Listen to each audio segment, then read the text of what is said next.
It really seems like a majority of fantasy owners want to build their teams around wide receivers this season. And if you plan on doing that, you're not going to want to take too much risk early on in your draft. So why don't we try and figure out who's going to be the safest and the riskiest heading into 2023.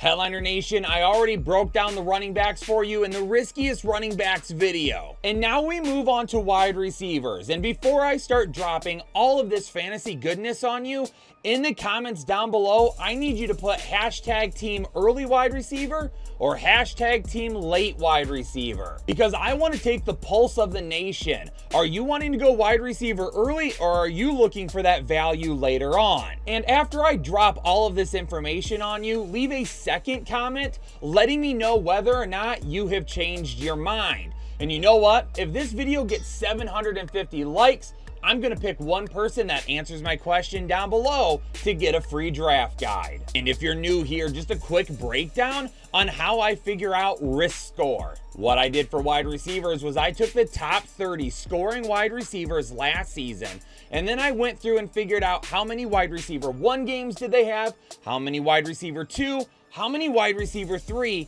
and how many times did they finish outside the top 36 wide receivers. I assigned point values to each of those categories, I added up in the end, and then I divide it by how many games they played. And then that will give us their risk score. So why don't we take a look at wide receiver 1 performances first last season, where Justin Jefferson and Stephon Diggs led the way with 9 apiece. 3 wide receivers tied with 7 wide receiver performances. Tyreek Hill and Devontae Adams probably are not much of a surprise to you, but I was surprised to see CeeDee Lamb with so many of them. And then even though Cooper Kupp only played in 9 games last season, his 6 wide receiver 1 performances tied him with AJ Brown. And it's going to be interesting to watch where Amari Cooper falls on this list, because he's right up here with 6 wide receiver 1 performances as well.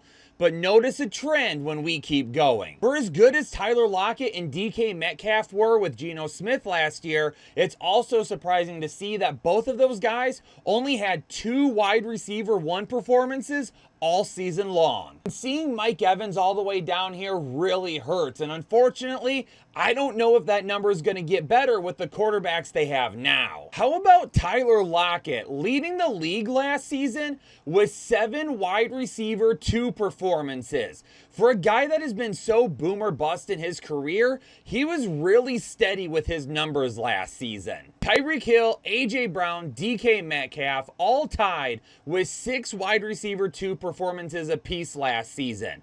But AJ Brown is really the one here to keep an eye on, because he had 12 top 24 games last year. That was 1 behind Tyreek Hill and was tied for Justin Jefferson for second most. And then a battle of the wide receiver 2s here with T. Higgins and Devontae Smith. 2 guys that, yeah, they have wide receiver 1 upside in any given week. But if you're drafting these guys knowing that they have an alpha across from them, getting steady wide receiver 2 numbers really is a big plus. A guy that felt like one of the more consistent wide receivers last season in Amon-Ra St. Brown actually comes in with 0 wide receiver 2 performances, which is pretty crazy to think about. And even though he had 0 wide receiver 2 performances, he had 6 wide receiver 3 performances.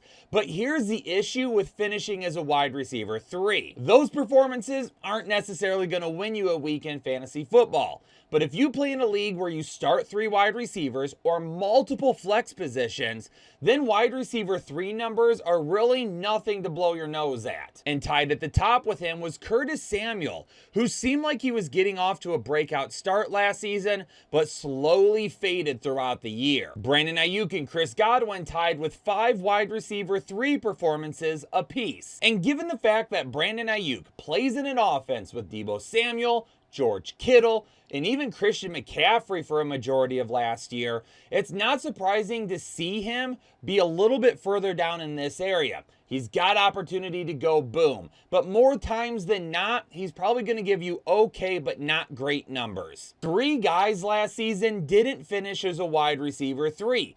Cooper Kupp, Justin Jefferson, and a name I bet you really didn't think would fall into a category with those 2 guys, Christian Kirk. And you'll see here in a minute why Christian Kirk ends up being maybe one of the riskiest wide receivers from last year. All right, these performances are tough. We don't want performances outside the top 36.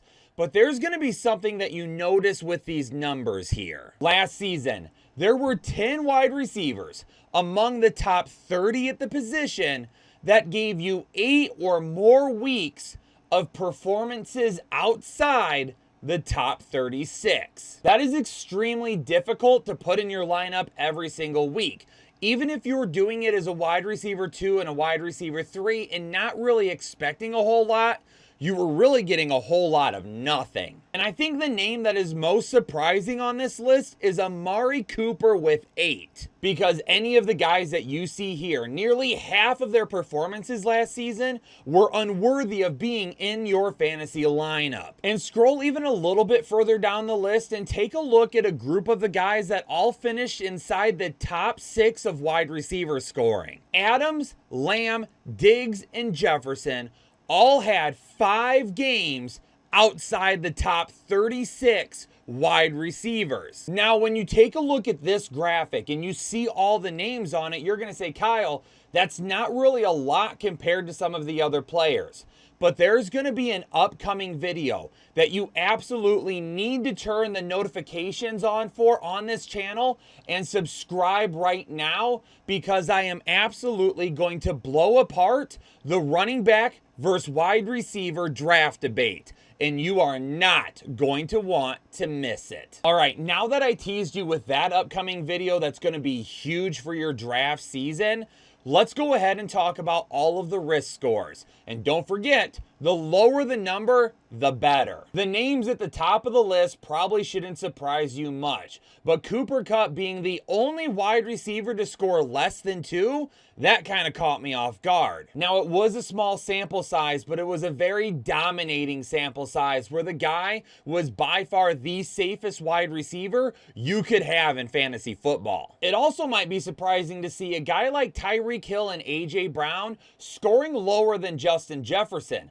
considering Justin Jefferson is the wide receiver 1 for a lot of people right now and the overall number 1 player. Now, I will admit, in my rankings, I've also got Justin Jefferson at number 1 overall. But after I do this video next week talking running backs and wide receivers, there is going to be a chance that you see a major shift in my rankings. And if you're looking for my top 250, Jake's top 250, our combined positional rankings, my exclusive dynamic running back rating, and a bunch of other fantasy football knowledge, then you're going to want to get your 2023 Fantasy Headliners Draft Guide.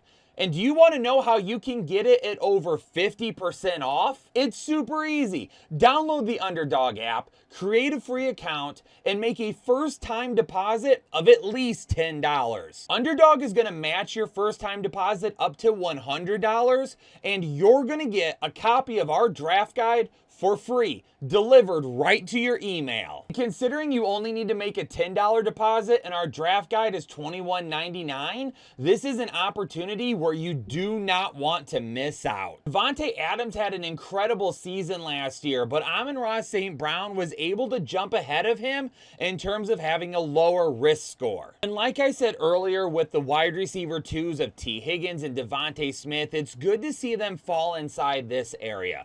Because a lot of times when people draft them, they're like, hey, these guys could have wide receiver 1 weeks because they play in really good offenses.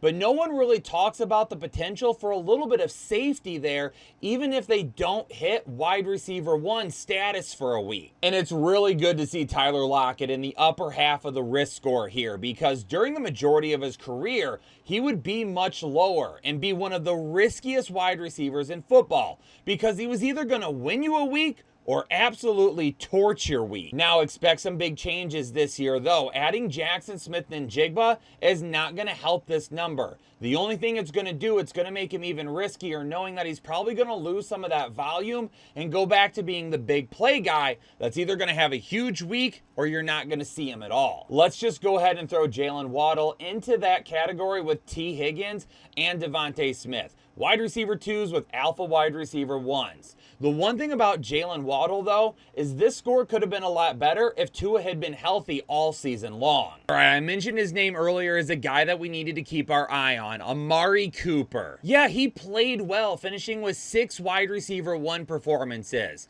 But the bottom absolutely dropped out of his other games. Well, now with the full season of Deshaun Watson, it will be interesting to see if he can get a little bit more steady, even if he doesn't offer us more upside than what he did. Christian Kirk was also interesting to see this low, given how many targets he had last season.